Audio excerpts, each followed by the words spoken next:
Hey everyone, welcome back to All About AI. You've probably noticed that little sparkle icon in your Zoom meetings lately. That's the AI companion. It's designed to automate meeting summaries and chat replies to make collaboration easier. While most meeting platforms now include AI features, Zoom's AI companion is enabled by default for many paid users. It processes your meeting and chat data to create summaries and suggestions. And that raises privacy concerns for a lot of people. When active, AI Companion may send your meeting data to third-party models like Anthropic or OpenAI. If privacy and data control matter to you, turning it off is the smart move. The main way to disable it is through the Zoom web portal. Let's start with how individual users can turn it off. Then we'll cover admin-level controls. Go to your Zoom web portal, open Settings, find the AI Companion tab, and toggle it off. If it's grayed out, your admin has locked the setting. Admins should go to Account Management, Account Settings, AI Companion, and toggle the panel off for all users. Click the lock icon next to the AI Companion toggle to ensure the setting stays off, even after software updates. Turning off the panel isn't enough. You must also disable these features under the Meeting section.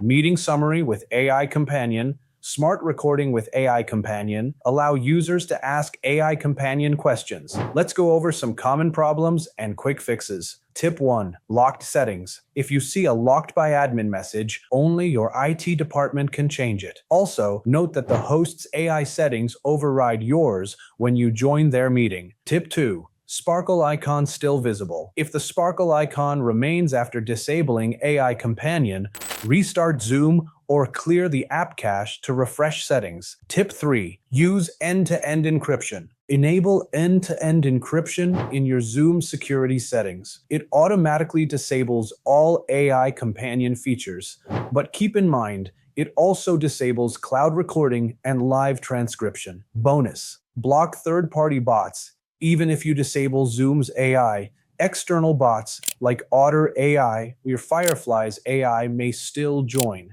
Admins can block them under Account Settings, Security, block specific domains. Turning off AI Companion helps you protect your privacy and stay in control of your meeting data. That's it for this privacy guide. If you found it helpful, like this video and subscribe to All About AI for more tech privacy tutorials. See you next time.